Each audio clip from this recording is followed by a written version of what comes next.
Good afternoon, everyone. Thank you for attending our presentation today. Today, we will be talking about bocce competition management. My name is Jennifer Trest, and I'm the Training and Unified Sport Director for Special Olympics Pennsylvania, as well as the SOPA liaison for North Central Pennsylvania. Okay, I'll be your presenter today. Again, we ask that you keep your computer or your phone on mute so everyone can hear the presentation. If you have questions, there should be a chat box on your toolbar on the bottom. Go ahead and type it in there. Ashley Herr from the liaison for Southeastern Pennsylvania will be monitoring that box, and she will answer your questions or ask for me to answer them. So we do have, I saw on our sign in today, I know that I saw Stephanie Taylor from the Western Pennsylvania. I saw Michelle Boone, who oversees Unified Sports, along with Lauren Salter, who oversees the UCS program and South Central and Southwestern Pennsylvania. And I do believe I also saw James Ellison from the Greater Lehigh Valley checking in. Hope I'm not missing anyone. If I am, please unmute yourself and let me know that you are here. Oh, I think Mike Jordan, also from the Philadelphia area, is here. All right, terrific. Let's get going. We have a lot to discuss today.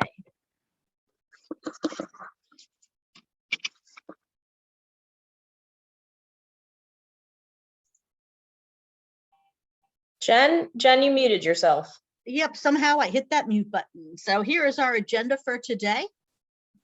Okay.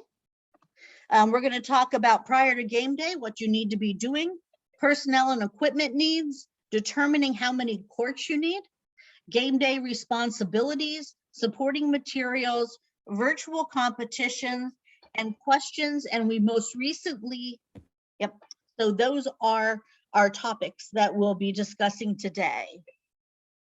Again, if you have any questions, you can put them in the chat box. And off we go. So prior to the games, the coach and the athletic director need to get together to determine who's going to be the event director for the event. Okay, well, if you are hosting the bocce match, the coach is responsible for their team. So somebody else needs to be running the event the day of the competition. Who's going to recruit the officials and who's going to recruit the volunteers that you need? And then somebody has to work with the appropriate staff in your school to ensure that the physical items we need are there, such as chairs, bleachers, tables, the scoreboard and timer, the sound system, any of those logistics that we might need. Okay, so you'll need to get together, discuss those items. Remember, the game day timeline goes such as this. So 20 minutes before the event begins, the visiting team needs to arrive, at least 20 minutes prior to it. Okay, the home school should be setting up, the athletes and partners should be warming up, and this lineup cards should be submitted for today's match. Opening ceremonies takes about 5 minutes or so. There should be a welcome, the national anthem, and announcing who is on the rosters.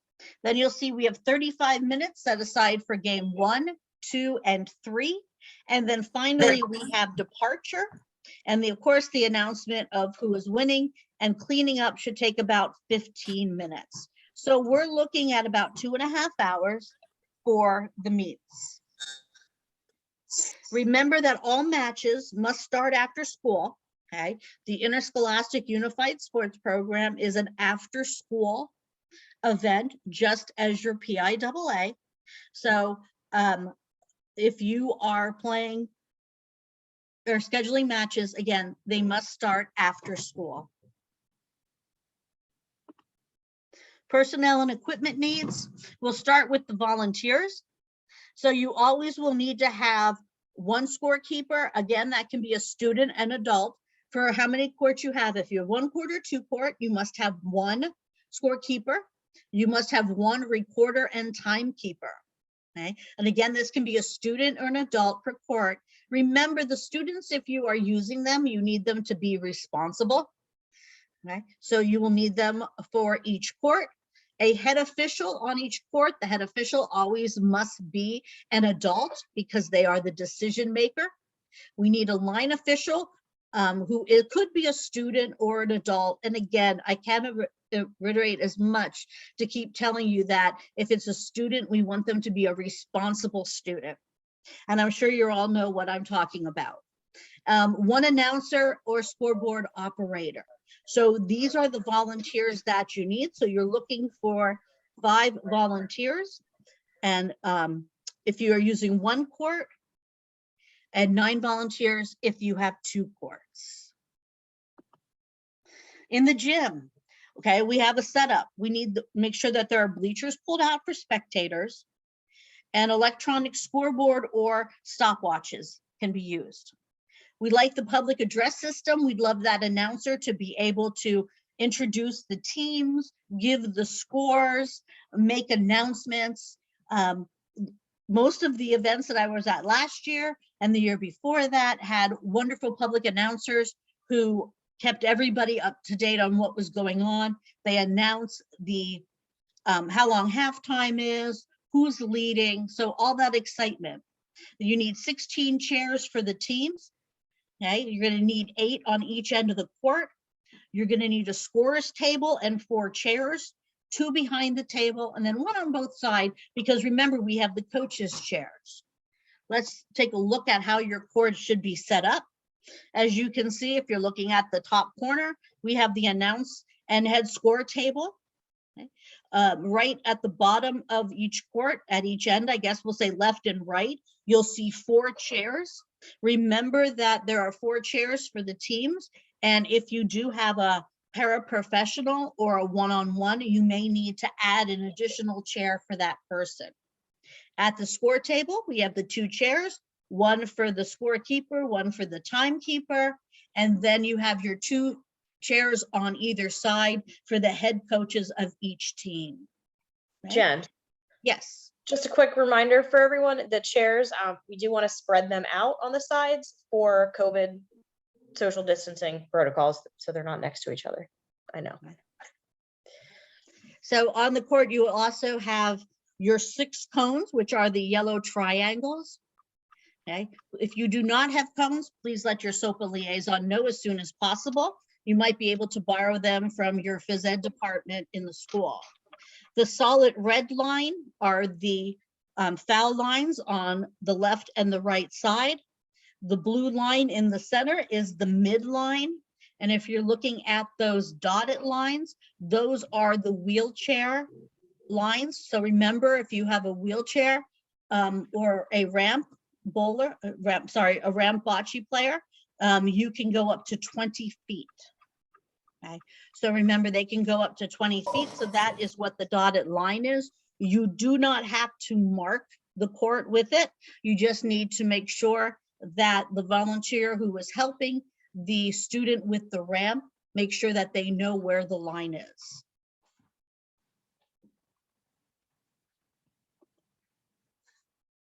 Score table items. So on your score table, you should have a copy of the bocce score sheets.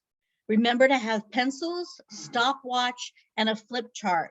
We're going to ask you to have a stopwatch on every table because we will have to stop the score clock for 1 minute for timeouts. Okay, so please make sure you have extra stopwatches on the tables. The announcer table, or what we call the main score table, should have a script for the announcer. Make sure you have copies of the team rosters. A bocce spectator guidelines, that is a document that I'll show you in a couple minutes. It also can be found in your resource guide. Okay, the bocce spectator guidelines is for obviously the spectators, but it gives you a quick view of how you play the game of bocce, how you score, who wins, who loses. And it's great information. Bocce is not Bocce is a popular game, but a lot of people don't know the rules of it. So let's educate our spectators. This is also a great document for your coaches to be sending home with your students who are on the team, so their parents understand what they're participating in. You'll need to have a recording of the national anthem, or you'll have students who will need to sing it. Now, music, if you'd like to play it, can be played before the competition and in between games, but please remember, do not play music during the actual competition. We need concentration. So think of it like golf. You wouldn't have music playing when a golfer is teeing off. So we don't want any music playing when our athletes are beginning their rolls. Okay. Also at that announcer table should be a copy of our bocce rules, and you can find them right inside the coach's resource guide. You received a hard copy, or you all have the link to it on the SOPA website. Please make sure a copy of those rules are there. The officials will need to have a measuring tape. Please make sure it is a minimum of 25 foot. They'll need a coin for the toss at the beginning of the game. They'll need a green and red paddle or a construction paper. You'll see that there's a red paddle at the bottom of your screen. The other side would be green. I know that it's difficult to find red and green paddles on the same side. Usually the opposite side is black, but all you need is a piece of construction paper that is green, and you can cut out the top of the paddle. Just use it as your template. Draw the line around it, cut it out, and tape it on that side. If you do not have a paddle, simply take a red and green piece of paper, put them back to back, staple them up the side, and cut it in half. This way, the official can place their hand between the two pieces of paper. They'll have red on one side and green on the other, so they will able to be showing who is up to roll, whether it's red or green. There is also a video called How to Officiate Bocce. We'd love for you to send this to your officials. Make sure they watch it 2 or 3 times to get all the information that is in it. Okay, this is the correct link. So when we send this out, you will have the correct link to the bocce video. The attire for the officials should be a white polo shirt that we supplied for you to supply for them. Okay. They should try to wear black pants and sneakers. It is a gym floor and sneakers are appropriate for them. So your officials should be in white polo shirts and black pants. Determining the number of courts you need, we'll make it real easy. It's right here for you. Each school has 1 team. So if your school and the school you are playing has 1 team, you will simply need to have 1 court. Okay. So you will play the best of 3. So you'll play game 1, game 2. If one of the school wins both of the games, you are done. If one school has a win and the other school has a win, you'll need to play a tie-breaking game. Okay. If one school does happen to win the first 2 games, please feel free to play an exhibition game. It won't count towards the win and loss of the event.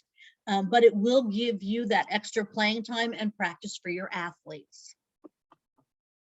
Each school has 2 teams, okay? So you have 2 teams, the school coming to you has 2 teams, you're going to need 2 courts, okay? Looking at the schedule, it's game 1. You'll have 2, game 1 on court 1, game 1 on court 2, game 2 on court 1, and then game 2 on court 2. So everybody will get to play each other. So then you will look at the school win-loss record. Okay. If one school wins 3-1 or 4-0, we're done.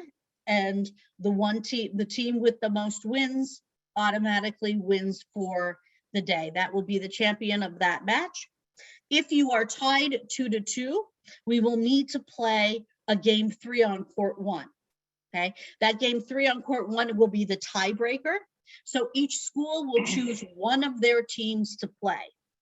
Okay, so each coach will choose either team 1 or team 2. They will play the tiebreaker.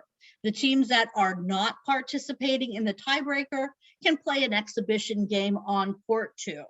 or if they prefer, they can watch the tiebreaker.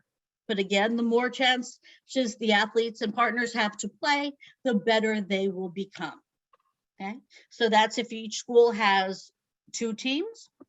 And then finally, if one school has one team and the other school has 2 teams, you will still only need 1 court. Okay, so the school with 1 team will play team A of the school with the 2 teams, and then the school with the 1 team will play team B with against the school with the 2 teams. Okay, so again, we'll look to see if who won the most matches. If there is a 1-to-1 tie, then we will need to play a tiebreaker game. And here's how it works. So game 3 will be on that 1 court. Team A, which is the school who has 1 team, will play the entire half hour. Team B, who has the 2 teams, their first team will play 15 minutes, and then their second team will play 15 minutes. Okay, so each team will get to participate in the tiebreak for a school who has 2 teams when the other school only has 1 team. Game day responsibility. Your SOPA liaison will check in with you to ensure that you're ready for the meet. Do you need any help? How are you feeling about it? Anything that we can do for you that day. We'll even email you a link to your game day score sheets. Okay, all the score sheets will be on a Google Doc. Okay, you can print them, but they need to be submitted on the Google Doc, which is great because the scores will be there. We'll automatically have them, and you won't have to worry about remembering to fax them or scan them and send them to us the next day. And we'll attend the meet if possible. The first year schools are always our priority. So if you are a first year school, we will do our best to get to your first meet. And then again, we're going to check in with you after the meet to see how things went and if you had any issues. Okay, so that's what we're going to be doing. But the athletic directors, if the school is closed due to any unforeseen circumstances or snow, and you need to cancel the meet, what you need to do is call the other school's athletic director. Okay, whether you are the home team or the away team, contact the other school's athletic director. Okay, let them know that you need to cancel, and then work together to reschedule the match. Okay, make sure that you notify your coaches of the new date, and make sure that you contact your SOPA liaison, your UCS liaison with the new date, especially if we were planning to come out. So we would really appreciate if as quickly as possible you could get to us to let us know that you have snow or an unforeseen circumstance and you will be canceling your match for that day and rescheduling. Hey, Jen, we have a pretty good question in the box. Does anybody Okay. have any tips for transporting their court to another school? Like an easy process or tips for taking their court to another school if they need to bring it? As of right now, we have the bungee cords that go around each end. Okay. And being able to do it in 3 different bunches. I don't know how easy it is to get them into a trash can to bring them along. But Yeah, does some anyone people else? said trash cans. Yeah, I think if anybody else has any other ideas, please let us know. Yep, throw them in the chat and Ashley will share them with us as we get them. Oh, and that is true. If you have a wheelchair, if your bus has a wheelchair lift, that is a good way to get it on. That is a great thing. Okay. Trying to go up the steps with a trash can is not easy on a bus. Okay. All right. Thank you. So there's some couple more coming in through the chat box. So if you're curious, just take a look. Okay. Thanks. All right. Both schools, we'd like you to put announcements on. Okay. Announcements at your school. Even if you are the visiting school, you might have those who would like to come and watch the match, especially when it is against your arch rival. So announcements about the match. So we have an example here talking about maybe on Tuesday for a Wednesday or Thursday match, announcing the match, what time it is, who you're playing, and inviting everybody to come out. That morning, remind them again that you have this match coming up. what the time is, ask them to come out and cheer us on. And then the day after, go ahead and announce how things went the day before. Okay, make the school aware of the bocce team, just like you would any other PIAA sports. The host site, the head coach. Okay, here are your things that you need to do that day. You need to look at each roster and ensure that both teams only play those who are on the rosters. Check the player attire. Okay, the best time to do this is when the team is lined up and ready to come into the gymnasium for opening ceremonies. Make sure that we have no jeans on or inappropriate pants. Everybody is wearing sneakers. Remember, if an athlete or partner is not dressed appropriately, they may not play until they are. Okay. Check the team numbers. You have to submit your lineup cards to the head table. We need to make sure that every team has a minimum of 4 players on game day. That's 2 athletes and 2 partners. If it's 3 athletes and 1 partner, it is an illegal team and they will have to forfeit. So you can play an exhibition game while you're there to give those participants who are available an additional opportunity to play. Okay. And then we're going to want you to host a head coaches meeting, and at the same time, bring those officials in for that head coaches meeting. So for the head coaches meeting, review the schedule, who's playing who and when, introduce your officials. Again, check the number of players per team. At this time, you should declare if you have a one-on-one or a paraprofessional, or if you have any special needs. Okay, that need to take place during the match. Okay. And for the officials, make sure you go over the rules with them and showing them the video one more time before a match never hurts. Visiting coaches, even home coaches, bring snacks. If your athletes are hungry, we know that after school, we've been there a long day. Everybody likes a little snack. So remember, if your athletes, especially if you have those who have sugar issues, they might need a snack to bring back their attention span. So bring some snacks with you, bring some water, bring your court if requested. Again, we talked about arriving at least 20 minutes early. Arrive in your team uniform. It saves you time. Submit your lineup card once you arrive, and as always, attend your head coaches meetings. The announcer, they'll take care of announcing opening ceremony. They announce the teams playing at each court. Okay? They announce the scores of each game after the completion of each frame. They can also announce as you go along. It doesn't have to be at the end of each frame. It can be halfway. It can be any time. Okay, you can announce that right now red is the in ball on the court. It can be anything that will give your spectators idea what's going on. When you're going into a break between games, go ahead and announce that we'll have a 5-minute break. This is the time that we will be starting. Okay, and their job will also be to announce the 2 minutes warning when we are playing a match, okay, or a game. You need to announce the 2-minute warning. And again, we'll talk about that music one more time. Music is before, after, and between games, but not during the game. Okay, these are the scripts that you will need. Okay, so the script opening ceremonies is going to include, of course, a welcome, and that can come from the athletic director. You can invite the principal, the superintendent, get them involved, have them do the welcome. The announcer will do the introduction of the team, so make sure you have a copy of each team's lineup.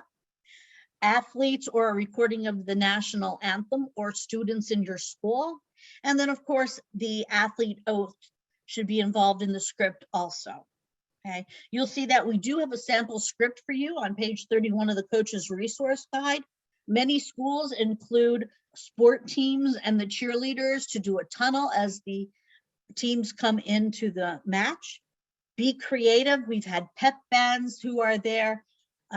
More people in the stands, the more they get to see bocce, the more involved your school will become. Okay, so look for some ways to make your opening ceremonies special for the teams. During the game, the announcer will talk about who's playing. He'll also call the captains to the foul line to start the game. Then they'll announce when the game is ready to start, the scores of it, the 2-minute warning, anything that they feel is important to announce to keep the spectators involved.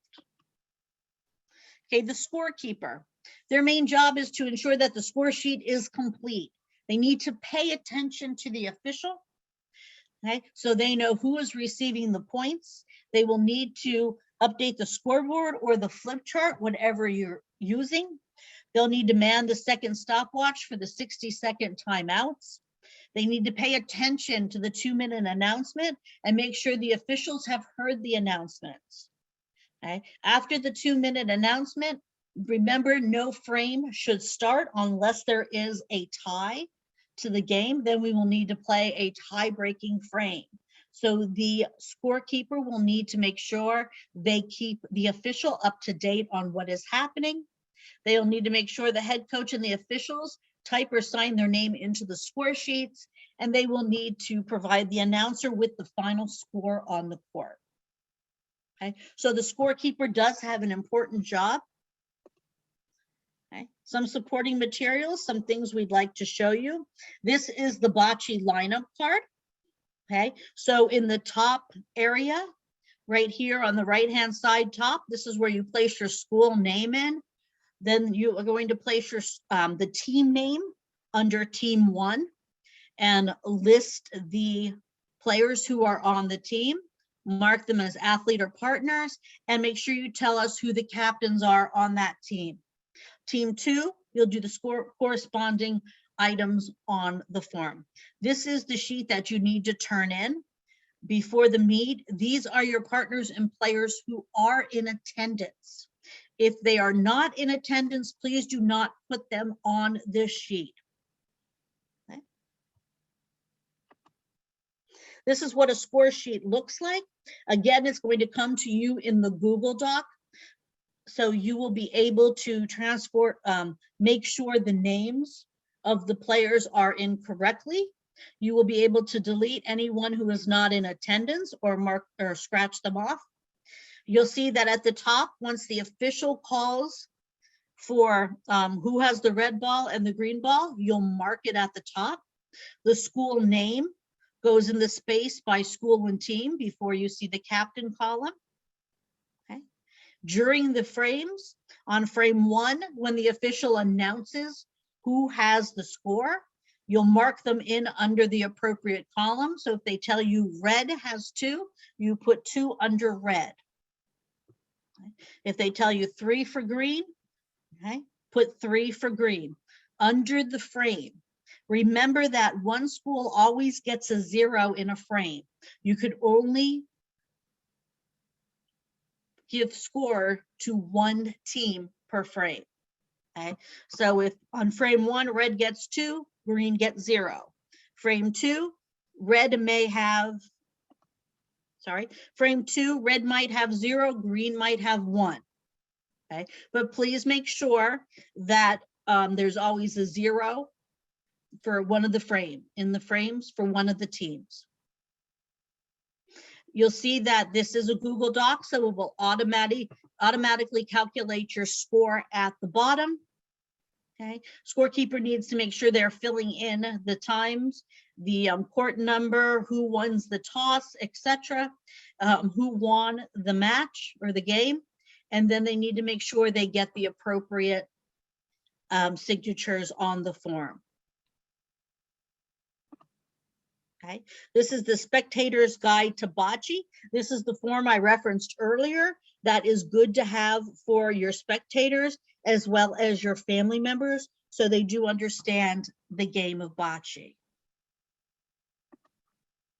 Okay, before we move on to virtual competition, I'm going to stop the presentation for a moment. And what I'd like to show you is the score sheets that will be coming to you. So you will get one of these files. As you can see, we have 3 files set up. So if it's one team versus one team, you will receive this document, one team versus two teams, and then two teams versus two teams. When we open up the one, what I'd like to point out to you, let's give it a second. There we go.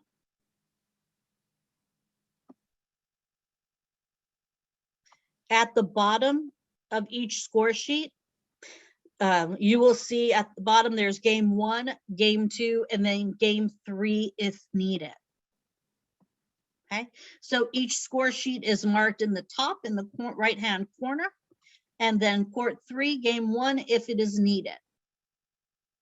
So all of the score sheets have the same setup.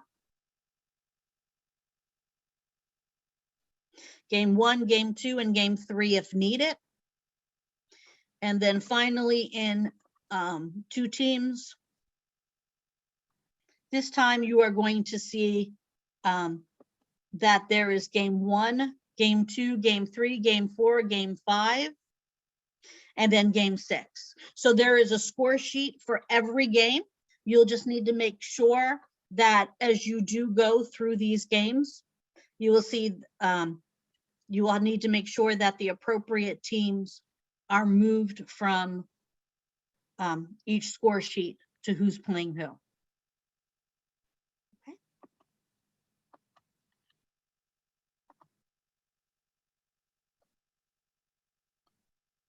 All right, Ashley, we'll stop. Is there any questions on the in-person participation that we need to go over? We addressed most of them, but just so everyone is aware, when your liaison sends out your score sheet, they will ask for your visitor policy then. We have schools across the state on right now, so you might confuse some people if you send your policy now and it's somebody from the other side of the state. So your liaison will ask for that. And I also had somebody ask about uniforms. If you haven't gotten word yet, our vendor Ampro is on serious back order, unfortunately, with supply chain issues. So your uniforms will be coming in the next couple weeks. In the meantime, we ask that you wear t-shirts or shirts of the same color. It can be a school shirt. Everyone can wear all green. Everyone can wear all yellow until your uniforms come in. Okay, and the policy Ashley was talking about is the policy on visitors wearing masks or not wearing masks. Okay. Yes, yep, your liaison will ask you for that when they email you. All right. There's no other questions in there. We'll just keep moving right along. Yep, we're good. Thank you. Okay.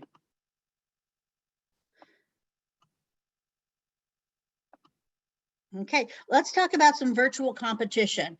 We know that some schools have had issues where we have athletes who are out and partners who are out for COVID-19 protocols. We know that we've had whole grade levels out for protocols. So we'll provide the option of some virtual competition if necessary. So if the school is closed for COVID-19 or one school drops below the required 4 athletes, okay? So if you do not have 4 athletes that day because of COVID-19, that means you don't have 2 athletes or 2 partners on game day. The athletic director can contact the opposing school and reschedule. Okay, so again, if the school is closed for COVID or you have dropped below your required 4 athletes due to COVID on game day, which is, remember, 2 athletes, 2 partners, we will allow you to contact the opposing school's athletic director and reschedule. Okay, please make sure you also, again, contact your UCS school liaison. We really need to know what's taking place and when that new game is scheduled. If it comes to the point where your school is no longer allowed to travel and you cannot host visiting schools, then what we will do is head back to our virtual competition. Okay, so the athletic director will contact the opposing school and say, hey, look, you can't come here, we can't come there. We'd like to go back to virtual competition. Okay, and again, contact your UCS school liaison. We need to know. So if you might remember, we did have this as an option last year. Okay, but if you weren't aboard last year or you didn't have the opportunity to try a virtual competition, here's the way things go. So the way it works is that each school is in their respective gyms. We understand that these last minute changes might cause a problem for you. So you can simply set up in your cafeteria or wherever you're practicing, as long as you can set up a full court. Okay, we'd like you to try to connect through a video conferencing or some type of meeting platform so there's interaction between the teams. Okay, so everybody can wave and say hi, and they can watch each other as they roll the ball. So we'll play best of two of 3 games. Okay, all the bocce rules will apply. Okay, so this includes that 2 athletes and 2 partners will have to roll on a frame. And remember that no one can roll more than 2 consecutive frames.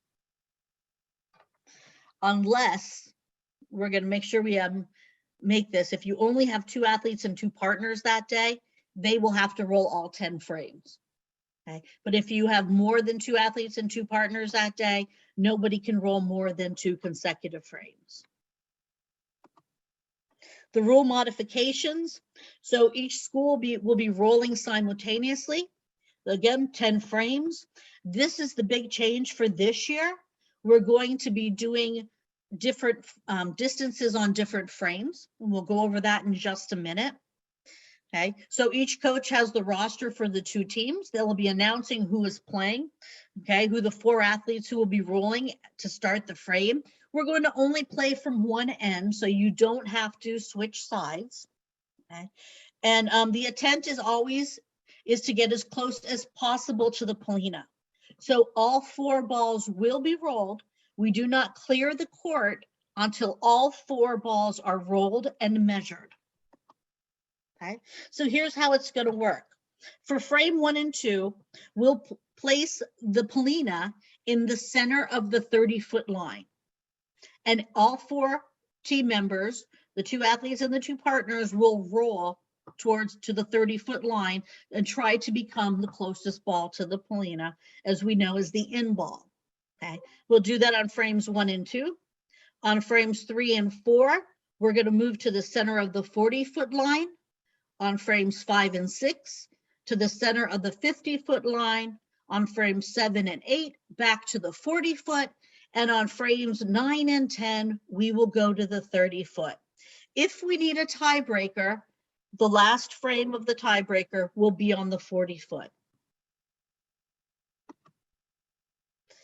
Okay, so at the end of the frame, everybody measures. They'll place the scores in the score sheets. Okay, so you'll see that we're asking you to do this in inches. Okay, so you'll see on the sheet, we have 4. Team 1 rolled 4 inches, 5.5 inches, 7 3/4 inch, and 11 inch. Team 2 measures 6 inches, 7.5 inches, 9 inches, and 12 inches. And it looks like we'll have 2 points for the frame, and they go to team 1, because you can see the 4 and the 5.5 are closer before the 6 inches. Okay, you'll do this for all 10 frames. The one who has the most points at the end of the game wins. And again, if we have a tie, we'll roll that tiebreaker. Okay, if you have more than 2 teams, if you're playing 2 teams versus 2 teams, and each school has 2 courts, then you can play them simultaneously. If there's only 1 court at both schools, you'll need to play the first game and then the second game. Okay, and if you need a tiebreaker, the first team plays the first 5 frames, and the second team plays the last 5 frames.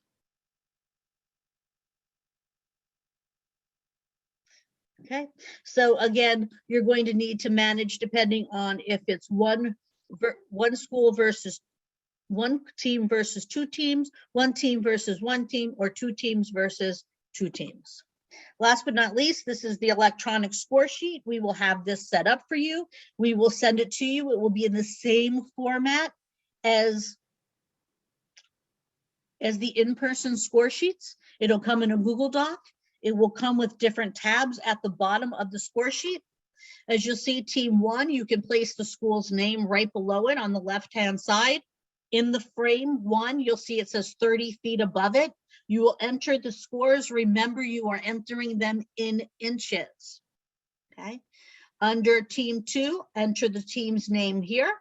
And again, enter their 4 scores, enter them in inches.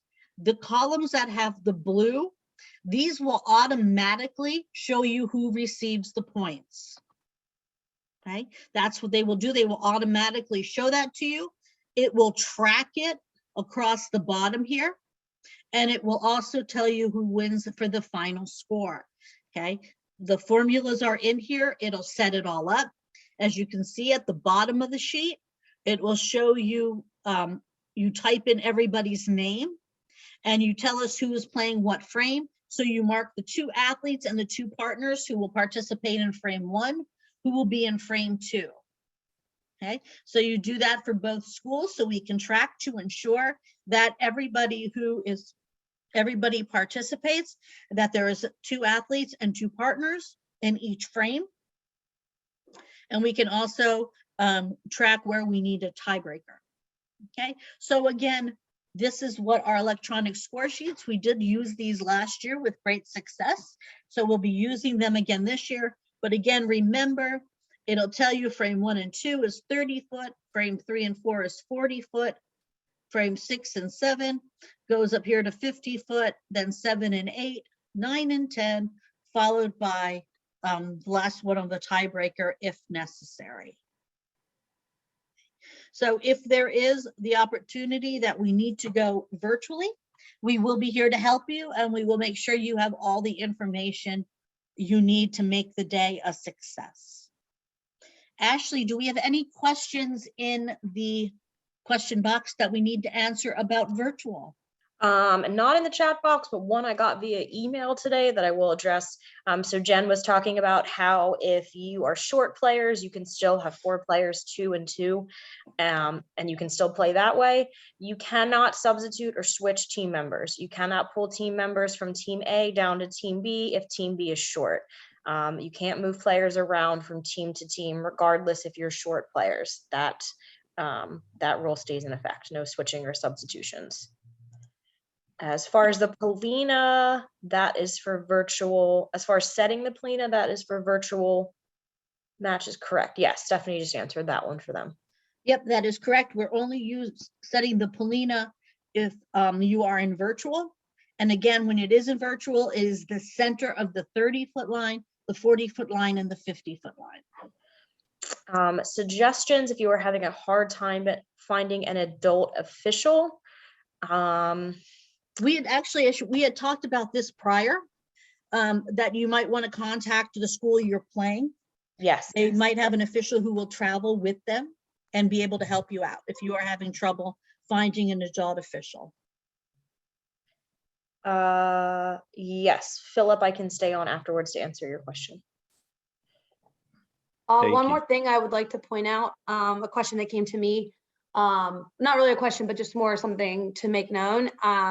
If your school is traveling and you need something specific at a visiting school, please let them know. Like if you need a certain type of chair for a student to sit in or anything like that, please make sure that your liaison and the visiting school know in advance. And again, it is your responsibility to make sure you have the equipment appropriate for your team. So if you do have a strong special need that may not be a common need, you will have to take care of that for yourself. And again, as with ramps, you are responsible for ramps for your own team members. And also, just one other reminder in your head coaches meeting, if you do have an athlete who is visually impaired or hearing impaired, please make sure you identify them in your coaches meeting also. I had a question about the balls and trying to measure them to put air in and things like that. Okay. So we had a set of balls and they were a little bit low. So we pumped a little bit of air in and it was a little bit too much. And now our balls are too large. How do we get air out? Because when we stuck the thing in to take air out, gel came out. Yep, that's not going to happen. That set is no longer usable. Okay. Okay, so please talk to your SOPA liaison and we'll let you know what needs to be done. Okay. Any advice for filling them in the future? It's the tiniest puff in the tiniest puff Yeah, is what you need. we did. We thought we did. All Right. right. Sounds Yeah, good. I'll email Lauren. if they, you know what, if they are getting low, again, call your liaison. And we'll talk about it because we might be able to replace like one ball out of the set. Okay. Okay, so instead of losing the entire set, we might be able to replace one ball for you and make it work. Okay. Thank you. Sure.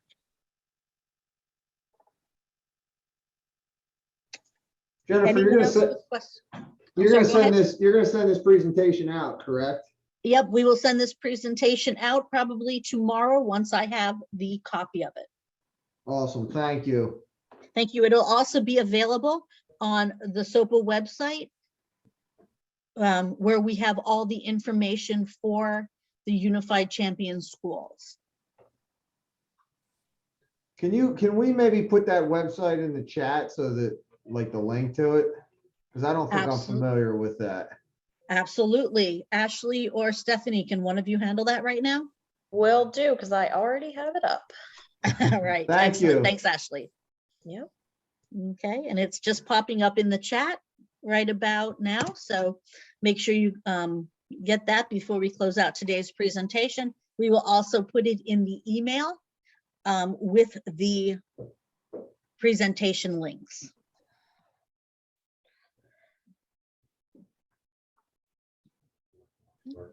Yep, that page on the SOPA website 2.5 hours. has a lot of great information for you, so you might want to check it out. We recommend you do, and if you want to see when everybody's playing, there's also a calendar on the front page that will be giving you the schedules as they are being completed and entered. Michelle offered a good idea too. You can place a flexible sewing measuring tape around the balls and pump the air into an appropriate size that way. You can get those in those little travel kits when you go into a hotel. Yeah. Thanks, Michelle. Good idea. Thank you, Michelle. All right. So it looks like we are done. If there are no further questions, we appreciate you attending today's presentation. Again, we will get a copy out for you, and also we will be in touch to make sure you are ready for your matches. Have a great night.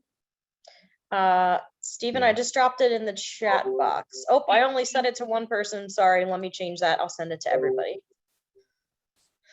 Send it to one coach. Sorry. Thank you. There it is. Sorry. I sent it to one of my coaches, not everybody. There you go.